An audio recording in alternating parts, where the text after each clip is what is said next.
Good evening, everyone. Just hoping that you guys are okay. I know that it's been like really busy for everyone, and everyone's been really tired, but I want you guys to know, beyond a shadow of a doubt, that God is with you, and God loves you. And, something that really encourages me, and something I just try to remind myself over and over when things are busy, is just to spend a little bit of time with God. Never be so busy that you can't spend time with God.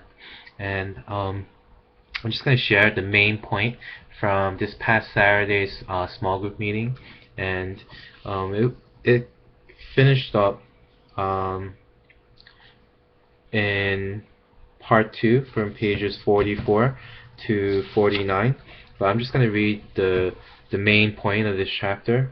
And Paul in Galatians, he talks about that we need to remember the poor, and it's such a key part of our Christian walk. And Tim Keller writes here, Jesus proves to John the Baptist that he is the Christ by pointing out that he heals bodies and preaches to the poor. Jesus teaches that anyone who has truly been touched by the grace of a merciful God will be vigorous in helping the needy.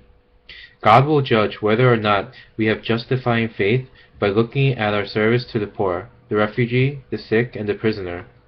Jesus, of course, provided the perfect example of this. In his incarnation, he moved in with the poor.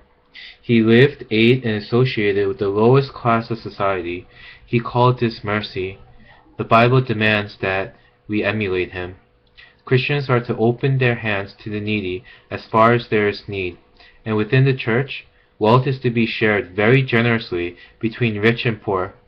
Echoing the prophets, the apostles teach that true faith will inevitably show itself through deeds of mercy. And, one thing that I'm always touched by, most of you guys know, but once a month, we, as a church, we go to a nursing home where we help to meet the needs of people who are just less fortunate, who need help, who need healing, who need just the touch, grace of God. And I remember very vividly this past Saturday, we went to the nursing home, and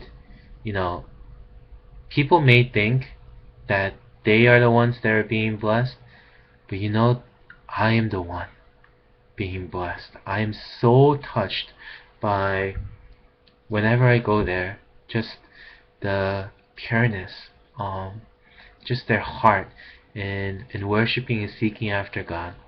I'm so touched by their prayer request. They don't hide it. They're like straight through, either I'm dying or I'm not doing well, and you have to pray for me. And I remember this one lady who was just standing up and waiting, and she was like, I am not leaving without my prayers. And I was just so touched. I was just so touched and thinking, here, one of the reasons God calls us to reach out to the needy and to the poor is that we are to show others how God is lovely and beautiful by being his hands and feet. But the real truth is, when we go out there, when we reach out to others, when we do what God has called us to do in being a blessing and being a light, that God shows wonders to us, that God does miracles in our lives, and we see the beauty of God. And I really want to encourage us today, this week. What are some ways that we can be a blessing to those who are less fortunate? It doesn't necessarily even have to be that you're going to a nursing home. It could be today you're passing the street and you see someone with a frown, and you could just say something encouraging to them. It could be a fellow friend or student.